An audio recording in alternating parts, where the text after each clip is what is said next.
This is the cult of wrestling, so welcome to the cult of wrestling.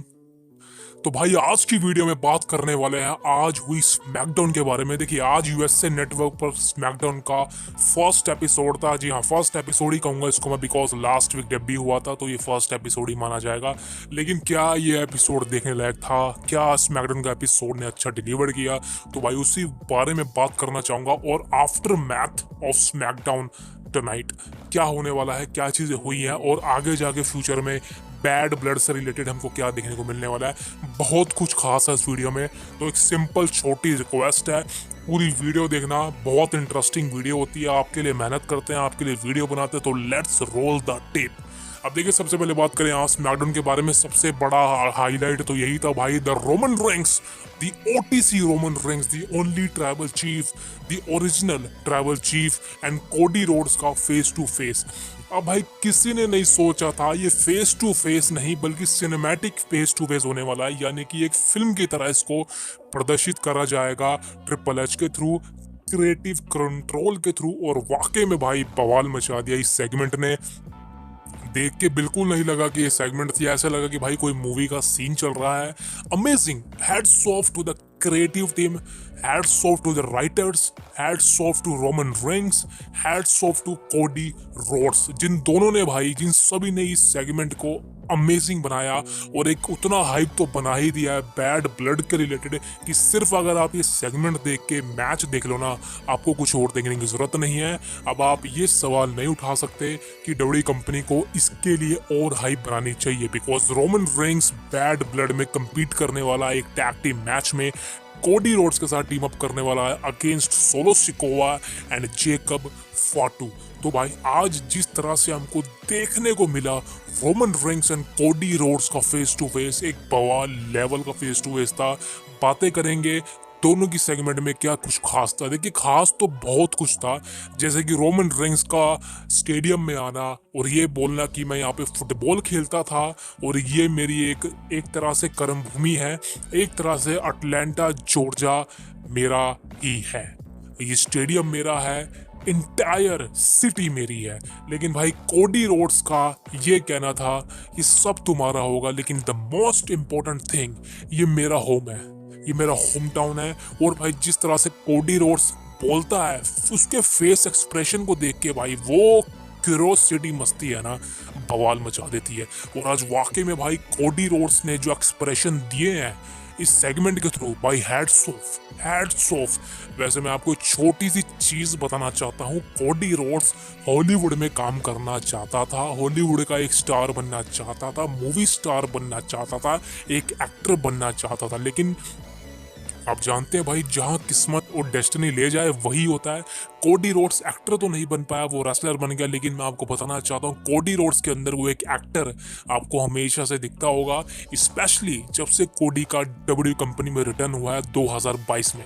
तो भाई Cody Rhodes का वो एक सिनेमैटिक तरह से खुद को इनबिल्ट करना उस कैरेक्टर के अंदर, और रोमन रेंस के साथ फेस टू फेस होने के बाद जो सेगमेंट पेश करी है रोमन ने भी भाई अमेजिंग। ऐसा लग रहा था कि भाई रियलिस्टिक है, ऐसा लग रहा था कि हम एक रियल चीज को फील कर रहे हैं, एक्सपीरियंस कर रहे हैं। और भाई सबसे बवाल चीज थी बैकग्राउंड म्यूजिक, द BGM, वो तो भाई अपने आप में एक कमाल था, उम्दा था। और आज सही कहना चाहता हूँ भाई, background music is the experience of soul of this segment. अगर बैकग्राउंड म्यूजिक कमाल हो ना भाई, भाई बवाल मचा देती सेगमेंट, चाहे फुस्सू सेगमेंट हो, लेकिन बैकग्राउंड म्यूजिक अमेजिंग होना, the BGM is masterpiece of this segment. और सिर्फ वही कहना चाहता हूँ भाई, जब भी ये चीज़ें फ्यूचर में हो सकती हैं, बिकॉज जी हाँ ऐसा माना जा रहा है कि फ्यूचर में भी आपको डब्ल्यूडब्ल्यूई कंपनी में ऐसे सिनेमैटिक एक्सपीरियंस देखने को मिल सकते हैं, ऐसे इंटरव्यूज फेस टू फेस देखने को मिल सकते हैं।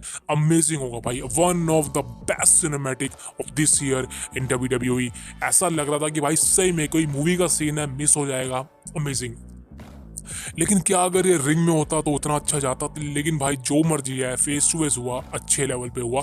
हाँ उतना इंटेंशनली नहीं था फेस टू फेस कि रोमन ने कोडी ने एक दूसरे की बुराई करी, ऐसा नहीं था। लेकिन हाँ एक चीज़ हुई है कि कोडी रोड्स ने कहा है कि मुझे तुम्हारी बैक चाहिए, मुझे तुम्हारी मदद चाहिए, क्या तुम मेरी मदद करोगे तभी मैं तुम्हारी मदद कर पाऊंगा। तो भाई रोमन रेंस ने सिंपल से शब्दों में बोला है कि अगर ब्लड लाइन के साथ भिड़ना है तो हम दोनों को एक ही रहना पड़ेगा, और अगर तुम मेरी बैक हो तो बिल्कुल मैं तुम्हारी बैक हूँ और मैं तुम्हें धोखा नहीं दूंगा, तुम्हारी मदद करूंगा। लेकिन एक बात कोडी रोड्स तू मत भूलना, ये जब ब्लड लाइन का चैप्टर मैं खत्म कर दूंगा उसके बाद मेरा सिर्फ एक ही गोल होगा, और वो है जो मेरा है, यानी कि अनडिस्प्यूटेड टाइटल। तो भाई यहाँ से सिंपल से शब्दों में अगर मैं आपको बताऊं तो रोमन रेंस ने कोडी रोड्स को वार्निंग दे दी है कि भाई फ्यूचर में जाके मैं अपना अनडिस्प्यूटेड टाइटल का जो एक रीमैच है वो मैं हथियाने वाला हूँ तेरे अगेंस्ट। तो दोस्तों हो सकता है ये मैच आपको रॉयल रंबल में देखने को मिल जाए।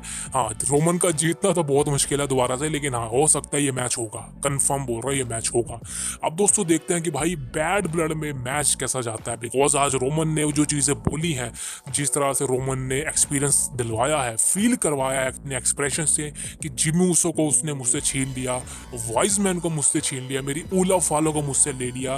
क्या लगता है तुम्हें कुछ हारने को है हमारे पास? हमारे पास कुछ हारने को नहीं है। We have nothing to lose. But Cody Rhodes तेरे पास बहुत कुछ है लूज करने को। तेरे पास टाइटल है, तेरे पास एक तरह से क्रिएटिविटी है जो तू अपने कैरेक्टर में पेश करता है। तो कोडी रोड्स सिंपल से शब्दों में कहूँ तो ब्लड लाइन को छोड़, अपने बारे में सोच, बिकॉज यहाँ पे कोडी रोड्स तू बहुत बड़ी डेंजरस सिचुएशन में है इस वक्त। तो भाई ये तो बताइए आपको कोडी रोड्स की सिचुएशन डेंजर ही रहती है, लेकिन भाई एक चीज कंफर्म है, आज जो ये सेगमेंट हुई है और खासकर कोडी रोड्स का जो फेशियल एक्सप्रेशन थे, आप एक बार जाके देखिएगा।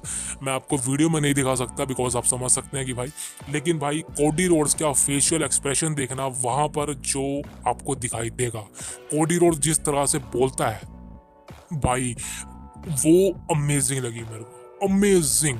मानता हूँ कि जब एक सिनेमैटिक चीज़ें पेश करी जाती है वहाँ पर काफ़ी ज़्यादा एडिटिंग होती है, काफ़ी ज़्यादा काम होता है, लेकिन दोस्तों आज फाइनली वो मौका आ चुका है जब आप कोडी रोड्स को सही में एक्नॉलेज करेंगे। उसकी सेगमेंट के लिए बवाल लेवल की सेगमेंट थी, रोमन ने तो बवाल कराई है, लेकिन खासकर मेरे को पसंद आया कोडी रोड्स, जिस तरह से कोडी रोड्स के एक्सप्रेशन लगे मेरे को। मैं सिर्फ वही कह सकता हूँ कि भाई one of the best Cody Rhodes promo of 2024, amazing amazing. अब देखते हैं भाई फ्यूचर में ऐसा होता है या नहीं। लेकिन दोस्तों आप बात करें बैड ब्लड की, तो भाई बैटिंग ओड्स की अगर बात करूं मैं, जी हाँ बैटिंग ओड्स सामने निकल के आ चुके हैं। बैटिंग ओड्स की बात करूं भाई, कौन जीतने वाला है बैड ब्लड में? Roman Reigns, Cody Rhodes versus solo Sikoa and Jacob फाटू। अब दोस्तों देखिए यहाँ पर चीजें, अगर मैं आपको बैटिंग ओड्स की बात करूं तो बिल्कुल वो Roman Reigns and Cody Rhodes के फेवर में है। जी हाँ बिल्कुल, इस मैच को जीतने वाले हैं Roman Reigns and Cody Rhodes, लेकिन बहुत ही आसपास की ओर से। मतलब आप एक तरह से लगा सकते हैं अगर 100% रोमन रेंस के पास है तो 95% सोलो सिकोआ के पास है जीतने का मैच को। अब देखिए अभी क्यों है ऐसा, बिकॉज अभी देखा जाए तो दोनों की पोजीशन सेम बताई जा रही है, नंबर गेम का मामला है। कोडी रोड्स और रोमन रेंस सेम पोजीशन में आ चुके हैं, दोनों ने एक दूसरे को कह दिया कि एक दूसरे की बैक है, तो ये बात तो कंफर्म है कि दोनों एक दूसरे को धोखा नहीं देंगे। लेकिन क्या ये इस बात पर रहेंगे? बिकॉज आपको पता है कहीं ना कहीं भाई वो हिस्ट्री बीच में आ जाएगी। लेकिन अगर बात करें सोलो सिकोआ की, जेकब फाटू की, टामा टूंगा की, टामा लियो की, तो भाई ये एक ही है, ये भिड़ेंगे नहीं आपस में। अगर आप सोच रहे हैं कि भाई इसकी वजह से वो हार जाएगा, तो भाई ऐसा नहीं होने वाला। ये चारों का एक साथ होना कंफर्म है और ये चारों एक साथ ही होंगे, और बैड ब्लड में जाके पता चलेगा कि भाई किसका पलड़ा भारी पड़ता है। लेकिन अगर मैं अपनी प्रिडिक्शन बताऊं तो भाई अभी के हिसाब से तो मैं किसी के साथ नहीं जाना चाहूंगा। ना मैं ये कहूंगा कि रोमन जीतने वाला है, कोडी जीतने वाला है, ना सोलो जीतने वाला है, ना ब्लड लाइन जीतने वाली है। बिकॉज अभी जल्दबाजी होगी कहना, अभी करीबन 20-25 दिन पड़े हैं, आई थिंक 25 दिन, हाँ सॉरी 10-15 दिन पड़े हैं, सॉरी। तो अभी देखा जाए तो जल्दबाजी होगी इस बारे में बात करना। लेकिन हाँ, जब बैड ब्लड आएगा उससे पहले 1-2 दिन पहले मैं आपको सारी प्रेडिक्शन बता देने वाला हूँ भाई इस मैच को कौन जीतने वाला है। बैटिंग ओड्स को लात मारो, बिकॉज मैं ज़्यादा विश्वास करता नहीं बैटिंग ओड्स पर।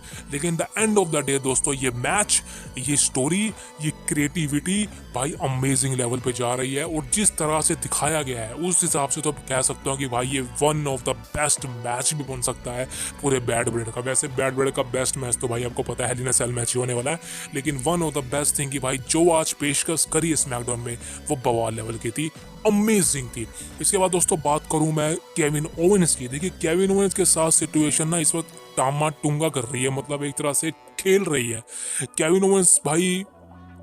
केविन ओवेंस का ना जल्दी से जल्दी आप जितना जल्दी से जल्दी आप केविन ओवेंस का हील टर्न करवा दोगे ना, बहुत ही अच्छा रहेगा। बिकॉज विदाउट केविन हील वो केविन ओवेंस नहीं है जो हमको पता है। केविन ओवेंस का अभी डिमांड है उसका हील टर्न करवाने का। आज ऐसा लग रहा था कि भाई कोडी रोड्स पर ही टर्न कर जाएगा केविन ओवेंस, जैसे कि शील्ड में हुआ था। लेकिन कहीं ना कहीं भाई वो चीज़ें होंगी। केविन ओवेंस का आज नहीं तो कल हील टर्न करवाना ही पड़ेगा। अब देखते हैं भाई वो किस तरह से होता है, किस तरह से केविन ओवेंस अपना हील टर्न करता है, किस तरह से करता है। लेकिन आज तो भाई रेंडी ओटन भी गायब था। आप देखिए रेंडी के लिए प्लान सामने नहीं आ रहे, बिकॉज ओटन को हमेशा हरवाया जा रहा है। बैश इन बर्लिन में उसको हरवाया गया, and I don't think so कि बैड ब्लड में ओटन का मैच होने वाला कोई भी। अब अगर रेंडी ओटन का मैच होगा तो आई थिंक वो क्राउन जूल में होगा या फिर जब भी होगा। लेकिन दोस्तों अभी की बात करें अगर केविन ओवेंस का हील टर्न, तो भाई देखिए कहीं ना कहीं अगर मान लो केविन ओवेंस का हील टर्न करवा भी दिया जाता है तो भाई अपोनेंट कौन है? केविन ओवेंस ओटन पे तो हील टर्न नहीं कर सकता, बिकॉज ओटन का तो खुद ही हील टर्न होना है, रेंडी ओटन का खुद हील टर्न होना है। तो वो समझ सकते हो कि केविन ओवेंस उस पर तो नहीं करेगा। लेकिन यहाँ पर पॉसिबिलिटी है कि केविन ओवेंस किस पर अपना हील टर्न करेगा। क्या वो कोडी रोड्स पर करेगा? बिल्कुल बिल्कुल कर सकता है, बिकॉज देखा जाए तो कोडी रोड्स का बैड ब्लड में मैच है रोमन के साथ। उसके बाद कोडी रोड्स फ्री है, बिल्कुल फ्री है। उसके बाद हो सकता है कि क्राउन जूल में Kevin Owens versus Cody Rhodes हो जाए।